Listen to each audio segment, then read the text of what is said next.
Hey everybody, so I haven't done a video in a couple days, and the reason is I don't have one. I just suck sometimes, but I will do better at not sucking.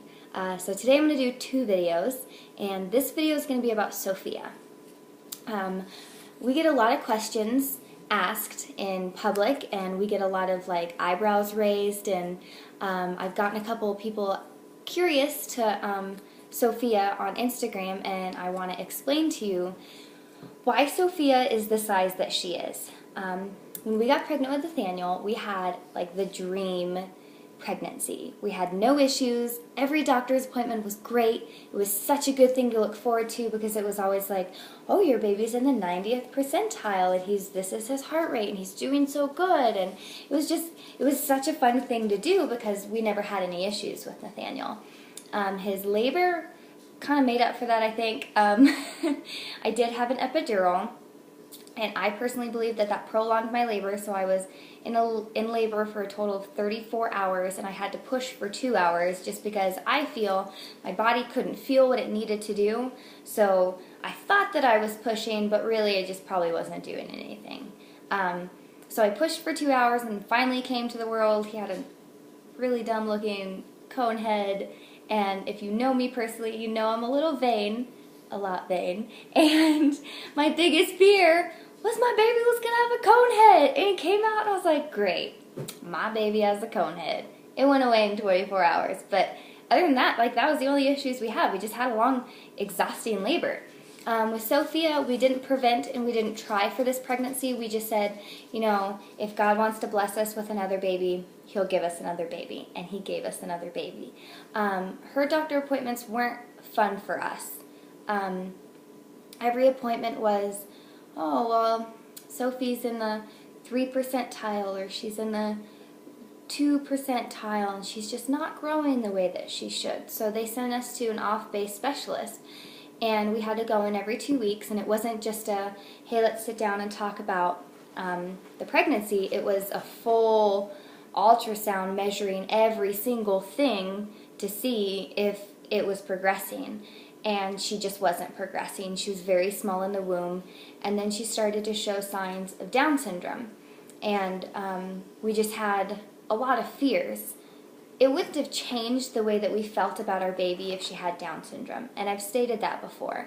I actually have a cousin who's Down syndrome, and I don't know him very well. I wasn't able to spend a lot of time with him, but the memories I do have of him, I carry them with me still as an adult. He just had such a love of life, and he had such a no boundaries type of personality, and I feel like we could benefit from that. Everyone should learn to just have such a love for life as my cousin Joshua does.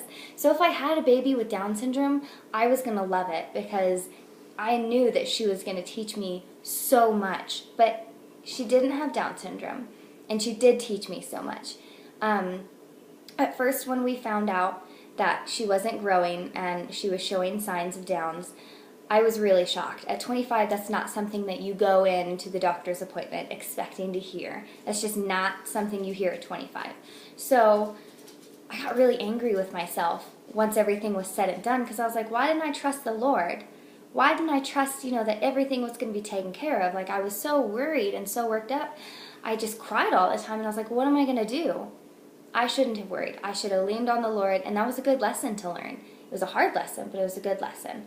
Well, Sophia was born on February 17th, and she was 6 pounds and 8 ounces. I did not have an epidural. Sam says that I look like I was possessed by the devil, but I think that my birth experience was wonderful. I look back and I only see good things. Apparently, that's not what really happened.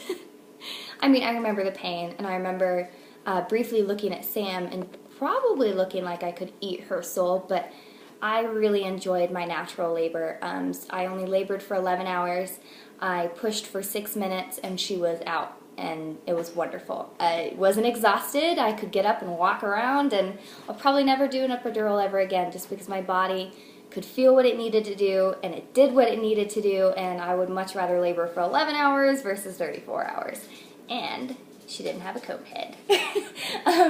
So Sophia put on weight like a normal baby. She was an average, you know, a little small, but she was an average size baby. She put on weight, but then when she hit 2 months, she stopped growing. Just completely plateaued. So for the first month, the doctor's like, okay, you know, just keep breastfeeding, you're fine. And then the second month, she was still 10 pounds. So she was 10 pounds between 2 months to almost 8 months. She was 10 pounds. And she didn't gain any weight. She didn't lose any weight. She didn't get any weight. She just, it's like time stopped for Sophia's body. And she just didn't put on weight. She didn't put on length. Her head circumference didn't grow. She just stayed this little baby. So the doctor got even more concerned and asked me to supplement formula. And at first I was like, no, I'm not going to do that. I don't want to do that. I worked really hard to breastfeed. That's what we're going to do. And then finally, after like the 4th visit, she was like 5 months, the doctor was like, as a breastfeeding mom, I'm only suggesting this if the matter needs it. And it needed it. Sophie needed those extra calories. My milk wasn't enough for her. So we started doing solids at 6 months, and we did formula at 5 months. And we're still doing solids, and we're still doing formula, and we're still doing breastfeeding. And right now she's still she's only 13 pounds. So all of that hard work and diligence and constant like scheduling of feedings and all those extra calories and worrying about what's the fattiest foods that I can give her, and I'm doing all these researches. She's only gained 3 pounds. But progress is progress, and I'm going to take progress. The doctor couldn't really tell me why she's not growing. I've heard a lot of moms be like, well, maybe her metabolism's high. Okay, that makes sense. My metabolism's really high. Well, maybe she's just taking after you.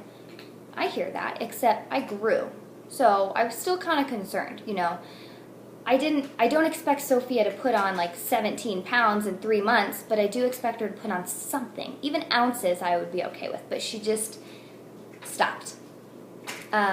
So I don't have any answers. The doctor doesn't have any answers. She is putting on weight slowly, so we're not super worried. She is growing again, and she's meeting all of her milestones. We did lab work. All of that turned out great. Her thyroid's great. So it's not that. We went to specialists, and they couldn't really tell us anything either. So to why my baby's so small, I don't know. That's a great question, to which I don't have an answer to. I know that she's happy, and I know that she's healthy, and she's getting into things. She's just small. She's my little wonder. And it is a little creepy, though, because right now she's in 6-month clothing, and there's a little baggy on her, but lengthwise they fit pretty well.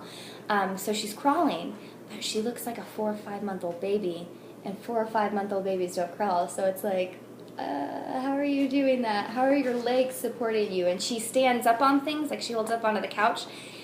And me and my friend Jenny are just like, how are your legs not breaking?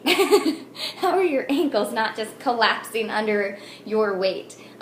So she really does surprise me every day, and she just makes me wake up every morning and be like, you know what, if Sophie, despite her struggle of her size, can still do what a normal 9-month-old baby can do, I can get up and I can conquer the day. She just is such an inspiration. She doesn't even know it. She's only 9 months old, and she's already inspired me to be the best person I can be, because I'm like, Sophie's overcome so much.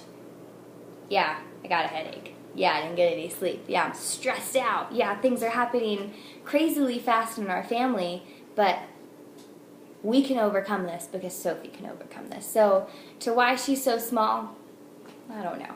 She's just my small little wonder. She's happy. And that's what makes me happy, and that's what matters. So I hope you guys enjoyed this video. Hope it cleared up some questions, probably created more questions. If you guys have any issues with small babies, you know, let me know, so I'm not the only one that's like creepily looking at my baby being like, how are you so small and functioning like a human being? So thanks for watching, and we'll see you guys later.